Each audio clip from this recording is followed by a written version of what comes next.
So this is another one of my little orchard areas. Check this out though. It's crazy to me that these little young chestnut trees are already bearing fruit. So we've got more chestnut trees down through this bottom here. This is also near my western property line over here. This area was cleared and we keep an orchard in here. We've been thinning these pines. I'm keeping this cut short and we'll sow this with clover for wildlife and for all the native bees and stuff. Over here on this edge, I've planted a pawpaw thicket, and you can see where I've had to get some of this invasive stilt grass treated out, which has been a challenge because my pawpaw trees are all within them. But I've got about probably 50 or 60 pawpaw trees planted down the edge of this, and it's right along a creek bank near our property line. But the idea is we'll have as a pawpaw thicket all the way down the edge of this property. So this is looking down my western property line. You can see I've got fire breaks all the way down. I've got my main gravel road. To the left of this road over here is all montane longleaf pines planted all the way through here. Those are going to be ready for the release burn this winter. And then I left this edge back to create a buffer, and I've actually planted probably about 75 of these little honey locusts along the property line. Those honey locusts drop big black pods in the middle of winter when wildlife has nothing to eat. So I'm excited about my property out here, just showing you some of the projects we're working on and seeing if I see any longleaf pines planted in here. Here's one right there. You can see how choked up that guy's getting with all the grass around it. It's time to get some fire through here this winter. Release all these longleaf pines and create some native savanna prairie type plants. Get away from these early successional plants. So this area here had absolutely nothing in it after we logged. There was no way from one side of my property to the other. So we took on the culvert project. I've got big culverts underneath here, and that's my property line there. I really didn't want to put a big disturbance on the neighbor's land over here, so what we did to try to keep everything as natural as we could is I planted thousands and thousands of natives in here. I've also come in here with truckloads and truckloads of concrete pavers and set them in place with concrete. You can see that whole drain has got concrete pavers in it. There's another culvert down on that end. I've got river oats in here planted. I've got prairie hawthorn. We've got crab apples in here. Deer tongue. I've planted so much in here. I've had to treat a little bit of this honeysuckle and stuff on this front edge, trying to keep the stilt grass out of here. But you can see on this side as well, you see all my pavers all the way through. It's so awesome how the grass is catching there and hold everything, and it's just nice clean running water for wildlife. We planted a bunch of mountain mint. You see a whole hedge of mountain mint coming in back there. There's button bush back in behind it. There's some I think they're called cut leaf sunflowers. We planted about 50 of those in here, 30 or 40 of them. They're starting to bloom out. So just a really neat part of this project to restore this area, also protect this little wetland area to keep it nice native habitat while giving me access across the property, while also trying to protect the neighbor's property from ridiculous amounts of erosion. You can see another one of those dandelions growing down in here. You see all the grasses and broom sedge and deer tongue and river oats and stuff. There's a crab apple right there. So this has been a really neat project. So check out these little American plum trees. They've been planted maybe 3 or 4 years now. Look at the plums already coming onto them. They're standing up pretty much on their own at this point. I haven't had to support too many of them. I don't really care if they're crooked as long as they don't die. This is going to be a plum thicket anyway. You can see that one still needs a little bit of support there. But the deer must be hitting them pretty hard because these trees all had little plums on them last week, and they're all coming in. There's not as many plums on them this week as there was last week, so deer must be hitting them. The rest of these trees in this area are persimmon trees. Piles of persimmons in here. We planted some American chestnuts down along these edges. And more persimmon trees in rows down through here. This is one of my favorite spots. You can see these bigger American chestnuts off to this edge. Now I left a little pollinator plot before you get in to the longleaf pines. So it's all longleaf pines across that cut over there. And then these ridges up here are going to be, they're already sowed, but they're native grass and pollinator areas. That's been really interesting. The seed mixes that are in there don't really do much for about 3 years, so it's interesting to see what comes in the meantime. So these little dandelions are coming in this pollinator plot. They're all over this property. You can see this is already been sowed, but this has been sowed this last winter. There's a fair amount of these little brown-eyed Susans coming up. Where did I see that? Right there's my little brown-eyed Susan. But it's a lot of early successional stuff coming in these pollinator areas right now, and it's got a long ways to go. I'm hoping next year we'll have a little bit more. This whole pollinator plot here is one of my second largest plots, and it's all surrounded by montane longleaf pines. The idea is we can do prescribed burns through the montane longleaf pines surrounding this and burn off the pollinator plots at the same time. And you can see my orchard down there at the end. That was where I just was with all the persimmon trees, American plums, and got some pawpaws down at the bottom, and then some chestnut trees around the edges. That's one of my favorite spots out here. I sure do love my land, and I sure do enjoy this. I'm looking forward to the years to come. All right, pretty cool project down here. Check out my mountain mint. Mountain mint is coming in everywhere. I got butterflies and bees all over this edge here. Check this guy out. Some sort of little pretty moth or butterfly there. Super cool. Loving that mountain mint. So what's awesome about this little area here, I say little area, it's probably 150 yards long. See more mountain mint. Let me see if I can find you what I'm looking for here. I've had to treat out some stilt grass in these areas, but I've got within this stuff planted about 300 of these guys right here. That is a little Chickasaw plum, and here's another one right here, Chickasaw plum.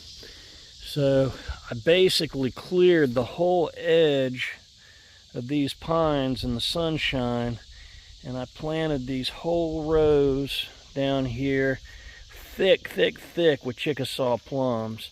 What I'm noticing about these Chickasaw plums that's so cool is they seem to be hopping up pretty quick to get up above the competition that's out here.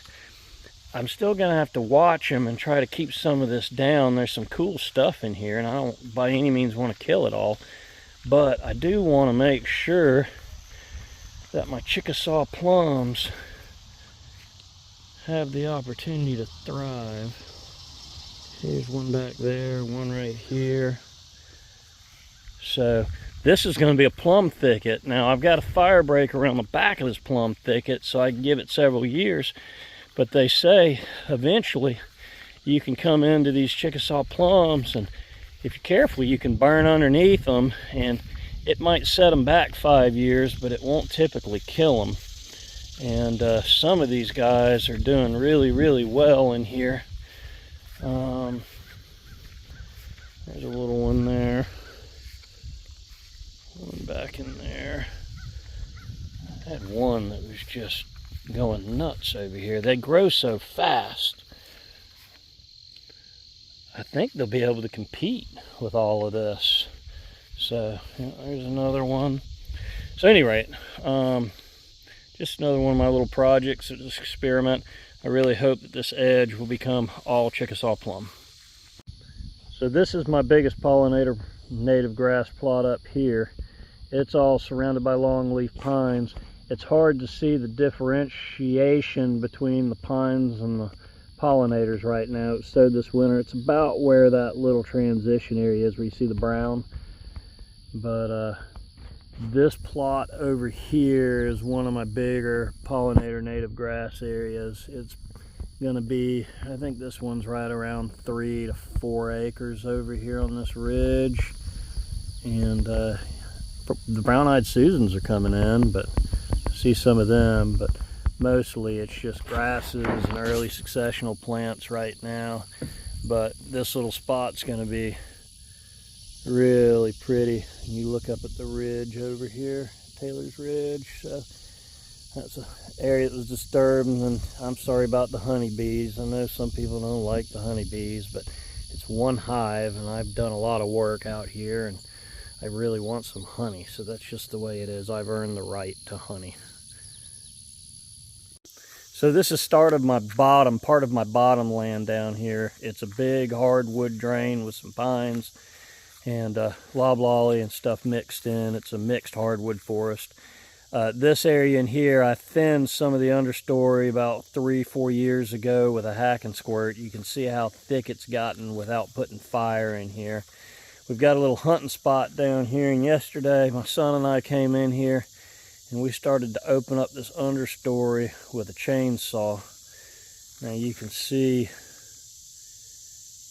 the difference in this area here.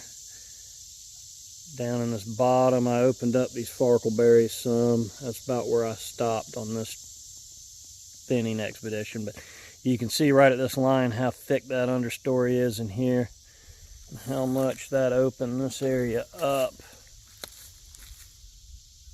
by thinning out just the understory and a couple of big maples. And that canopy, although I got a ways to go, it sure did open that canopy up in this area. Just getting some of the maples, primarily the big maples, and a few of the hickories in between there. I left oaks that had canopy space above. If it was oaks that had no canopy space, I took them out. I did leave dogwoods, sassafras, and I have a feeling this muscadine is going to take off and go nuts down here. I'm going to have to deal with that a little bit later. So here's the other side. You can see in this bottom, I haven't gotten this thinned out yet. We started yesterday about right in here, and you can see how much that opened things up. I got a little makeshift scrap metal muscadine trellis going here. I wanted to see if I'd actually get some muscadines if I get them up off the ground a little bit in the sunshine. But you can see how much that has opened up now just in this area. So 2 guys, big saw, pole saw, got through this area. It's probably about an acre, maybe acre and a half.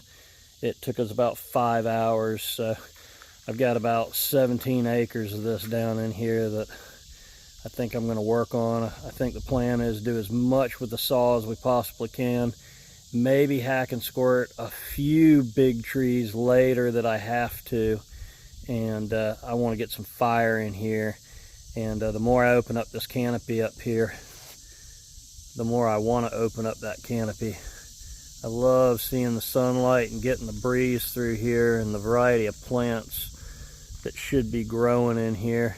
You can look how thick the canopy is over there where we haven't thinned.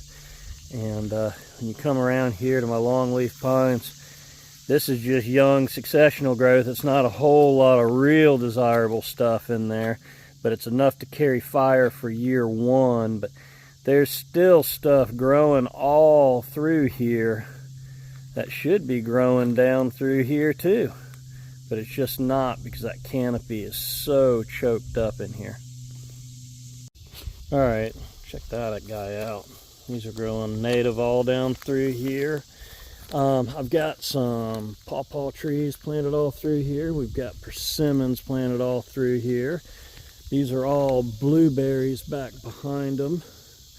We've got native azaleas down this edge. More pawpaws and persimmons planted down here. Now, I opened this area up to get some sunlight on the azaleas and the blueberries and these fruit trees, but it's really been good for this side of the bog. You can see my mountain bog, 3/4 acre mountain bog. It's pretty rare to have a bog that size. That's all button bush out there in my bog right now. Ducks love the button bush, but yeah, this bog has been the coolest part of this property. And all I really need to do is get the outsides of this bog opened up, get some sunlight in here, get some more grasses and forbs and blueberries and azaleas growing around these hardwood areas up through here. Now I've got a river cane and pawpaw thicket opened up on the other side of this bog back in my drain.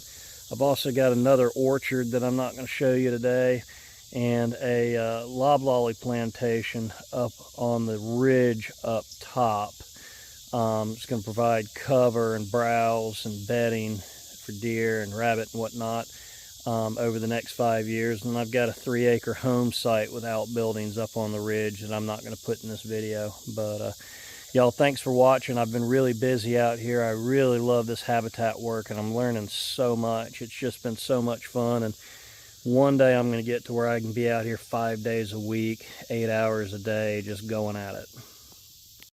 So I'm loving all the coreopsis and grasses growing through this area. You can see along these edges, and then this is the stand, maybe about 6 acres, mixed hardwoods. I've been in here thin and heavily. It's time of day, it's hard to see the light in here, but it's opened up a ton over what it was. I plan on getting this open enough over time once we get fire through it. I really want all this that's growing out here to be growing all through here, because that would be spectacular with a bunch of acorns and hickories in it. Alright, this little area here, you can see all these dead brown patches. I have been working on the honeysuckle and the stilt grass and the Chinese bush clover. These little flags through here are bigger river cane. Now that they got sun, man, they're going to take off. The goal is to have this river cane take off and outcompete all this honeysuckle and stilt grass stuff. That little patch in the middle I hit yesterday, day before. I missed that my first round through. Some say it's a little bit early to be treating the stilt grass and stuff, and it may be, but once I lose all my cane in here, it looks just like the stilt grass. And river cane is from the Posea family, and what that means is even a light rate of gly will kill that river cane just like it kills this stilt grass in here. And you can see, I think I sprayed that yesterday. If not, I'll be back in here next week. You can see all that stilt grass. This whole bottom on this side here was all stilt grass through here. And then I've also got river cane up through this bottom on the other side. And you can see where I was treating the stilt grass there. I've had to treat all the way up through that bottom. So I'm just coming back through as we go and treating as I need to, as I see the stuff popping up. Eventually, I hope to get it out of the seed bank here. And then I may put up a piece of silt fence at the culvert under the road, try to keep more from coming in later, catch that seed up there by the culvert where it's easier to contain and treat. So this big pine tree right here, you can see the top's already busted out of it up there. That tree succumbed to pine beetles. The rest of these little trees around it are me hack and squirting and thinning this area out with a hack and squirt. You can see I've got some hack and squirt going here and some sweet gums hack and squirted through here. But these other big pine trees back in here have not shown any sign of beetles in them. So the beetles that got this particular tree, see all the holes in it, I guess they were contained to this tree. And I don't know if that was woodpeckers or if maybe it's just too early, but that's been 2 years ago when that tree started dying. We noticed it here, and it was never hack and squirted or anything. So it's going to be interesting to see, just like down in that bottom, is it going to be 1 or 2 trees, or will the outbreak take off and get more trees? So this is interesting. This little pine thicket here and stuff behind me, I've been thinning through it with hack and squirt. And you can see this pine right here on this edge. See all the woodpecker holes going up? I'm assuming that would be the start of some pine beetles. If you see up here, that top's starting to die. The stand's too thick anyway, so it was already susceptible to beetles if I didn't get it thinned out. And the hack and squirt, see where I've done some hack and squirt in here. Some of these trees behind me, I've girdled and hack and squirted to open this stand up. This is a good example here of a girdle and a hack and squirt. So it's getting there, but the fear or the concern would be that the beetles are attracted to this because of the sap flow in these trees as they're dying. What's interesting is they aren't getting into so much the trees that were hack and squirted. They seem to be getting into more of the trees that were not hack and squirted, the healthier trees. Although I am seeing a couple woodpecker holes starting to form in these hack and squirt trees. So we're going to find out. We'll find out if these trees, when they die back, if the woodpeckers can get in here and keep up with this. If they cannot, then I'll lose a bunch of these pines, have to come in with a chainsaw later and drop some more. And that's okay too. I really want to open all this area up anyway. It's been way too thick for way too long.